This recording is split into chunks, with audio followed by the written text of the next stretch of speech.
So what if I told you that the very next iPhone that's probably going to be coming out is going to be a very, very cheap iPhone when compared to a lot of other devices in the brand new market? I am talking about the iPhone SE 4th generation, not the iPhone 17 or the iPhone 18. The iPhone SE 4th generation is basically going to be one of the cheaper iPhones Apple's going to make that is going to be a pretty solid price. Now, the thing you have to remember with these particular devices is that with something like the iPhone SE 4th, this is supposed to be a kind of like a cheap, more budget device that Apple's going to be making. And this is going to be one of the bigger type of devices that Apple's going to be making this particular, next year. And I do think this in and of itself is a very, very big thing to keep in mind. With the iPhone SE 4, the price tag is one of those things that's still basically not confirmed, and it's not going to be confirmed at all. So that's kind of the, big thing. It's not going to be confirmed till it officially comes out. But you do have to keep in mind that if you're going to go through and pick up something like an iPhone, in the next couple of months, you are going to notice that the iPhone SE 4th generation is going to be a pretty good price.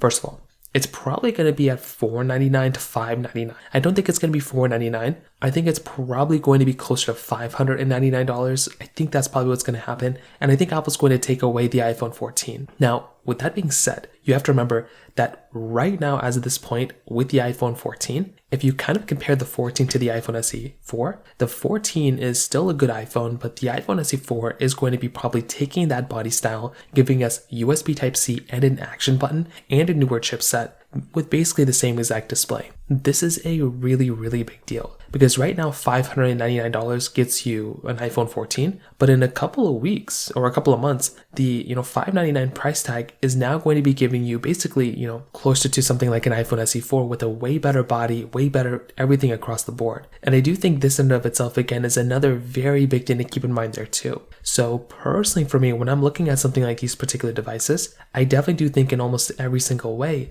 a phone like an iPhone SE 4 not only is going to be a great phone, but it's going to be a really, really good value per dollar in the brand new market. In the used market, maybe a little bit different, but I do think this type of device is going to be killer when it comes down to it from that side. So in terms of the price tag, that kind of covers it up there. If you have any other thoughts or questions, let me know in the comment section below. Hit the like button, that would mean so much, but definitely hit that subscribe button. More importantly than everything else, I love every single one of you guys. Hopefully I'll catch you guys in the next video. Peace out till then.